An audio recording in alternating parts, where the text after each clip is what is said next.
what is the biggest thing that's keeping you stuck? Why do you feel discontent despite achieving what you thought you needed? Something's missing. You've tried other solutions, but nothing has truly fixed your problem, up until now. Download the 3 reasons you're feeling discontent and how to fix it fast at www.jedbrotherson.com and quickly create a clear roadmap that helps you find peace, clarity, and fulfillment. Welcome to the Pulverizing the Patterns podcast, where Jed Brotherson takes you on a journey to confront the roots of your discontent and emerge significant. Each week, we dive deep into themes like overcoming harmful family dynamics, standing up for yourself with courage, speaking out against injustice, and cultivating healthy, authentic relationships. Be sure you visit our website at www.pulverizingthepatterns.com. While you're there, subscribe to us via your favorite network. Now, get ready for empowering stories, expert insights, and actionable strategies that help you break free from negative patterns and create a life rooted in self-respect, clarity, and connection. Today on Pulverizing the Patterns, I'm joined by a truly unique creator, Peter Gunn, U.S. Air Force veteran. Thank you for your service. Bodybuilder, coffee connoisseur, and poet. Peter has devoted his creative energy to reviving the lost art of epic poetry in a bold, modern way. His latest work, The Amazons, reimagines the hero's journey by blending masculine and feminine archetypes, challenging societal norms, and inspiring a reconnection to creativity and purpose. In this episode, we talk about breaking the internal and cultural patterns that limit our creative expression and how Peter's journey through discipline, identity, and poetic invention became a form of transformation. You don't want to miss this. Peter, welcome to the show. Is there anything I missed? No, I think you got it all, Jen. Thank you for having me. That's great. So for people that are listening, Peter, you've worn so many hats. You know, you're a veteran, bodybuilder, poet. Tell us how this journey unfolded and how those identities shaped your creative path. Well, I've always been a creative person. And as far as bodybuilding goes, I look at the body as a piece of clay, and to shape it and mold it is one of the utmost creative ways to express yourself, because it's not instantaneous. It's not necessarily putting pen on paper or paint on canvas. You have to wait, months, days, years to see the development of your body. Tell me, as you're finding these ways, or just going into this, was there a specific internal pattern, maybe something you were conditioned to believe about masculinity or creativity that you had to break through to be the writer you are now? Well, I want, especially when I had my daughter in 2010, I want her to not only be able to have a hero to idolize and look up to, other than her father, but someone that also knows how to get along with the boys, shall we say. And I've worked with a myriad of great, hardworking females in the military as well. And I saw it every day as well from them that there was one instance that really stuck in my mind when it was raining out. It was years ago, and the young lady had pushed in the toolbox, and she was so dirty, and just the look on her face spoke volumes. And she said to me, I would have to work 3 times as hard to get the same amount of credit, and that really stuck with me. That bothered me to hear her say that. And of course, when I had my daughter, I wanted to let her know that, to give them a heroine, but also, acknowledge the fact that we all need to get together as men and women, the masculine and the feminine, in a synergy. Yeah, that's amazing. I have 3 daughters, so I feel that same feeling from you. So wanting to, how that stuck with you, you wanted to, can we dive into that just a little bit more? Like, yeah, sure. Like, how did it, what really, as you're thinking about it and you're just showing empathy for her, right? And problem solving, what came to be as you started going into the writing? What was it that stuck with you? And what are the messages that's helped you portray now to the world? Well, it's male dominated. Okay. Yes, there's female poets, very great ones. But then you start looking, there's love poetry towards women, but it also objectifies them, okay, as an object, especially ones that are, shall we say, you can always tell when a poet writes in lust because, yes, the female is described almost as an object in sometimes, other than who she is on the inside. But I wanted to give her something more than that, and also the value of men and women getting along, because I don't see it in this world. It's so masculine driven that the females barely have a shot. So I felt I needed to give something to them. So did you grow up with an interest in mythology, or did you find mythology to be like a really good outlet for this message? Oh yeah, definitely. Yeah. The Iliad, the Odyssey, and Statues of Inferno, Beowulf. I loved all those. But when I started looking, because I wanted to incorporate that with my daughter, and I love of poetry and the epics, but there was nothing for the feminine. They're all portrayed as a demon or dragon, and there's bits and pieces in the Odyssey. Yes, they talk of his wife and stuff like that, and Calypso and the other, but they're side notes. They're not the main characters, and I wanted to alleviate that. So is that part of why you found mythology as the outlet to tell these stories, to make that blend? Is it gives way these stories? I wanted to alleviate the shall we say, fact that they left them out. Okay, it's like women didn't exist. Could they not? Are they not worthy of having their own hero's journey? Oh, I mean, the fact that it doesn't exist, it's like saying to our daughters, our mothers, our sisters, this isn't for you. Okay, and it's insulting. Honestly, it pissed me off. Yeah, I agree with you. If you could tell our listeners exactly what is epic poetry, how would you describe that? Well, it's basically a lengthy narrative poem, ordinarily detailing core feats that fits into the quote-unquote hero's journey. And for the ones that don't know what the hero's journey is, your listeners, it's a common narrative structure that describes the path the hero takes, often involving separation from their ordinary world, an initiation into a new realm, and a return transformed. It's a widely recognized pattern in mythology, storytelling, film, where the protagonist faces challenges, overcomes adversity, and ultimately returns to the newfound understanding. I know for a fact that Hollywood won't even look at a script unless it hits all the points that they want in the hero's journey. Otherwise, they won't even acknowledge it. It's just profound. We're all kind of in this hero's journey, right? Yeah. In the Amazons, reimagines the hero's journey, right? By blending the masculine and feminine. Why is that shift so important? Why do we, living in this male-dominated, masculine-dominated world, why is it so important that we bring that feminine back in? And how did that change the story's impact? Well, it makes men realize that it makes you more powerful. Okay, when you do this, okay, a female's supposed to be at your side, and I mean level eye to eye, not underneath you. Okay, hand in hand, okay, and doing the same thing. You're equivalent to each other, and when you work together, you're so much more powerful. If we ask what message the Amazons delivers to your audience, anybody reading it, what is that message? What does it deliver to men? Well, I wanted to show the synergy between men and women and how much more powerful you are, but also I wanted men to take away from it, like, we're born with certain roles in society that, so physical strength, you automatically have it as a man, at least after puberty. Societal levels, okay, some men in certain societies automatically have a certain rank, okay, and they're born with that. They automatically have it. But if you were cast into this society where they don't care about that, it doesn't matter. Ask yourself this question: would you be considered a good man? How would you be viewed by these Amazons? Now, I hit on it a little bit in the first stanza of the book by a character called Lich. He was a minor complainer, very overweight. Okay, he was the type of person that was the epitome of the person you don't want to be. Okay, and the Amazons actually didn't even want to touch him, mate with him, or anything. They wanted nothing to do with him.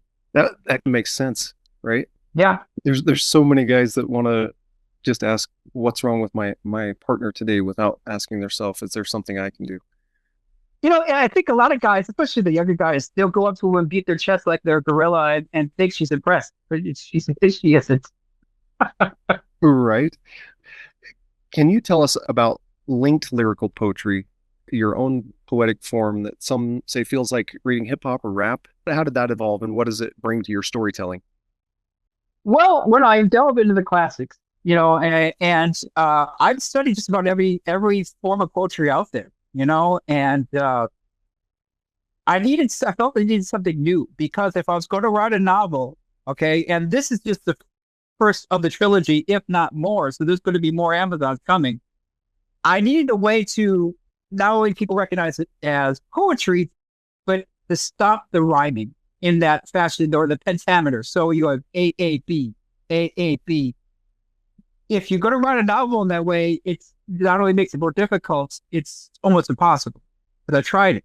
So I needed to invent my own, shall we say, language of poetry, linked lyrical poetry, which takes the pentameter out of it, but keeps the rhyming going. Okay, so then it is like rap. It sounds a lot like rap. And a lot of people that read it tell me that they inadvertently, without even thinking about it, started talking and rhyming. It's like their brain liked it so much, they wanted to keep doing it. And I find that's funny because this happened to me too, where I've been writing for an hour or two and then I get on to take a phone call. All of a sudden I'm rhyming when I'm telling this person, I'm like, oh, wait a minute. That's Yeah, awesome. it's actually addictive. It's actually addictive in a way. Yeah.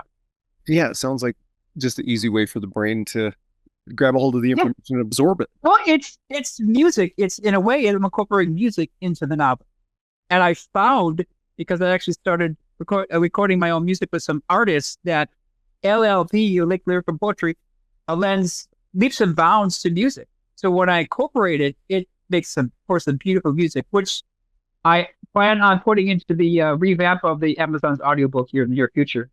That sounds great. What were some of the biggest challenges or breakthroughs that you had while writing the Amazons, creatively or emotionally?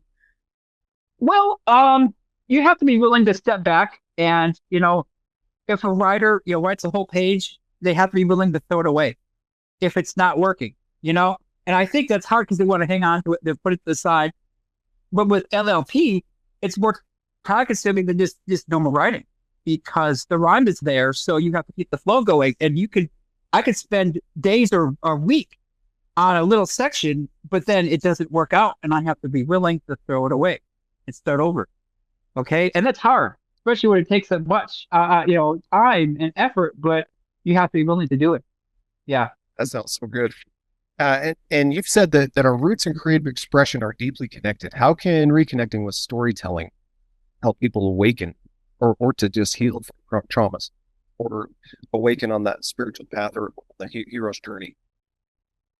Well, they're going to inadvertently bring in their own hero's journey into it. Every writer does it. Okay. And in a way, it becomes healing. Okay.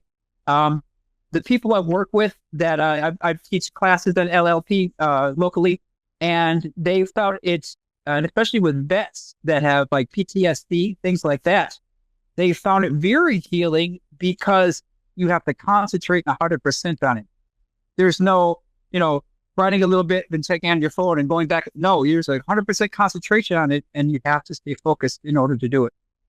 And I have found that it does help a lot of people to incorporate their creativeness and also their own hero's journey into it, and therefore it becomes healing. The power of focus, right? Do you find any cultural or generational patterns that need to be pulverized in order for men and people in general to evolve? Well, I look at the up and coming generation. Okay, so Gen Z, Gen Alpha. Okay, how are they treating women? And you know what? It's a lot better. Okay. It is so much better. I mean, I'll compare a young man to myself, when I was his age. And of course, then I'll think about the boomers, how they treated women. I'm like, it's actually embarrassing when you think about it. The things they did and were just norms in society back then. It's actually somewhat scary.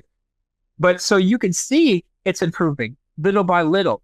So I'd say do the best you can now with yourself. Acknowledge where you're failing in yourself, but look at the next generation. They're automatically picking up the torch and running with it, and they're doing better. As a parent, I think we need to guide them almost a little bit less than the previous generations. They're so much smarter. I find that same thing. As long as I just find my advice coming from love, what would you say to somebody who feels drawn to write but doesn't think they're creative enough or poetic enough? I would say keep doing it. Don't stop. There's an old joke. How do you eat an elephant? And the answer is one bite at a time. Okay. They look at the elephant and they're like, I can't do that. I can't do that. But all they need to do is take a bite. So that means a paragraph. That means a page. That means, you're waking up 30 minutes earlier to do it. Okay. It's only a small baby step towards the goal. Stop looking at the entire elephant. Just look at the bite and focus on that for right now. Yeah. If it's brainstorming, then it's brainstorming, but take steps constantly every day if you can. Yeah, that sounds great. Looking back, what patterns did you most need to break for yourself in order to become the man or the creator that you are today? Oh my gosh. I woke up with so many patterns. I mean, I used to have very bad OCD, to where, you repeat patterns to sleep and stuff like that, steps, so I had to break myself of that. I had to deal with morbid obesity as a child. When I was 12, well, I'm only 5'3". And when I was 12 years old, around that height, I was 230 pounds. So I was extremely fat and had to break myself of that. Luckily, I fell in love with bodybuilding, and that changed my life for the better. Little by little, incorporation of discipline into my life is what made the difference. Okay, it's little by little, and learning that it takes effort to be the person that you want to be. It's not going to be handed to you. Right. I know I have made like a weight journey part of my journey, but just a little over a year ago, I was pushing 3 pounds. Now I'm 230. I'm actually under 230. That's awesome. And it's just changed my life. I feel so much better. And so just even inside of that, I can see inside OCD's got to be so much more difficult. I can't imagine because so many patterns every day. I've found that there's good with OCD as well, because my job in the Air Force was wiring fighter jets. So my attention to detail was beyond par. I didn't miss anything. Okay. My 20 years, I never missed a detail for the most part, and always caught everything that would have gone. So it helped in that aspect. Yeah. Because it would be using like things that you're already good at, rather than looking at that as it almost became a superpower in a way. Yeah. Man, I like that. Finding you totally found a way to make that a superpower. Mm-hmm. Well, I mean, we could talk about my NDE if you'd like. Oh, yes, please. I must have missed that in my notes, but I know I wanted to talk. No, that's okay. Please, let's tell them about like what led up to it, what exactly happened, what that meant for you. My parents were good parents. Okay. Back in the late 70s, early 80s, when this happened, it was normal for the parents to leave their kids at home and off their own devices. Okay. My parents were good parents. Let me just put that out there. Okay. It was normal.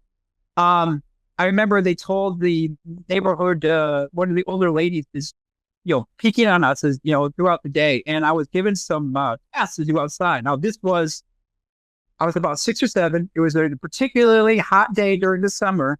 Okay. Of course, at that age, you don't realize you're the size of heat stroke. Okay. When they're coming on. And I remember working out in the sun all day, and all of a sudden feeling really tired. And I fell asleep in the direct sunlight.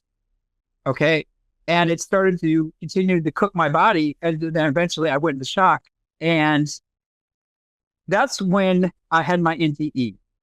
I remember the tunnel, black on both sides, white, circular, at the end. Okay. A circle of light at the end. I remember going up it. I remember looking at my body it looked like if you reverse a black and white picture, okay, of yourself, where you're just all white, okay, and it looked like I was made out of white, but I looked the same, okay, it was my body. Once I got to the end of the tunnel, I was given like a past life regression where they showed me, it's sort of like at a television screen almost, and in front of my face of everything I had done wrong, but I was so young, it went rather fast. And I was also aware of time didn't pass like we know it here. It was almost instantaneous when this stuff happened. After the past life regression, then I was brought to what I believe to be two angels in front of a gate. Okay. One was welcoming and said, come, but the other got upset and said, your job isn't done. You have to go back. And then I woke up with a paramedic over me, and yeah, it changed my life forever. Yes. What an incredible story. I can't even imagine what that was like. And then afterwards, it's I'd say about a week or two after it, I started having odd paranormal activities, and like I would see things before they happened. So we had now that was back in the early '80s. So we, normally back then you would call first, and make plans, things like that. We had a friend that lived 2 or 3 hours away, drive. She hadn't called. I said, hey, this person's gonna stop in. And my mother looked at me odd. Like, no, she hasn't called. No, she's not stopping by. And a couple hours later, knock on the door, she's there. I saw my mother break her ankle on the ice before it happened. When I told her that, and she thought it was odd. But then when it happened, she looked at me like, she couldn't understand it. She's a very religious woman, but it scared her. I could tell it scared her. Yeah. So for the most part, after that, I sort of shut up about it. I didn't say anything, I just let it go. I was seeing like balls of light around that would manifest into human forms that I knew were dead people. Okay. And they never came close, but I would see black, like spirits, but they never came close. They were always hiding in, somewhere far away from me. They never got closer than at least 50 yards, but they were always in the distance watching, When puberty hit, though, it sort of died off a lot. In a way, I was grateful because it allowed me to live a more normal life. But I, till this day, am still very much an empath. So I could feel other people's emotions, and and that's great. It helps, but also there's times when it gets too much, and I have to isolate myself. I remember when I was in Italy, going on a tour, they had brought us to this very old castle. Okay. And immediately when they pulled up, I felt such evil and dread from that place. I couldn't bring myself to go in. There were horrible things that happened in that place, and I couldn't bring myself to bring in there. I would see visions of torture, of things they did. It was awful. So, that's the downside of being an empath, unfortunately. But it is what it is.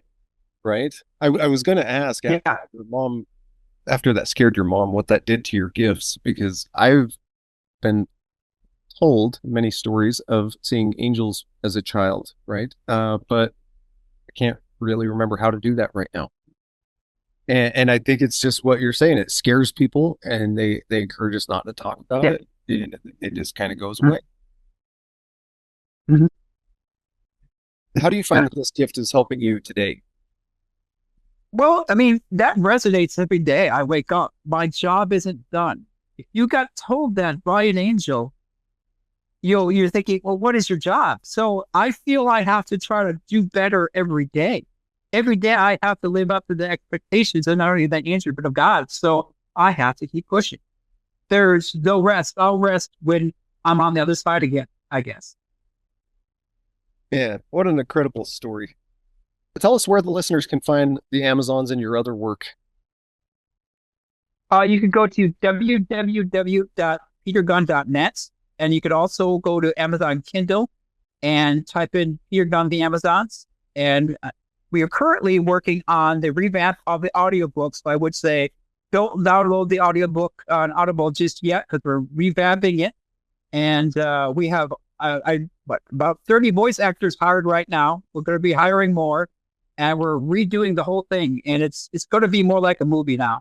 And I have an entire soundtrack that I've written and conducted and recorded for the audiobook as well. Man, that sounds great. What's one message that you would like everybody to take away from this chat today? And Well, I would say to people is when you go out and follow your passion, don't forget to bring your brain. Okay. Make sure they're in alignment. The heart can deceive you. And I always talk about how important it is to follow your heart, but don't forget to bring your brain too. Find your passion. Always look for that. Think about that time when you actually lost track of time. 4 hours went by and you're like, wait a minute, I lost track of time. You didn't really. That's a sign of what you're supposed to be doing because you were enjoying yourself so much. You believed in what you're doing so much. Whatever it was that made you lose track of time, and then use your brain to figure out how to make money at it. Yeah. man, I love that. I love that. Peter, I thank you for your time with us today. Man, thank you for walking us through this hero's journey. And just, oh man, and incredible stories about this near-death experience. It's just incredible. Thank you again for your service, and thanks for your time. Oh, thank you for having me. I had fun talking to you, Jeff. Thanks, Peter. Thank you for tuning into the Pulverizing the Patterns podcast, where Jed Brotherson takes you on a journey to confront the roots of your discontent and emerge significant. Remember to visit our website at www.pulverizingthepatterns.com and enjoy even more great episodes like this one. Again, while you're here, subscribe to us via your favorite network. We look forward to seeing you next time on the Pulverizing the Patterns podcast.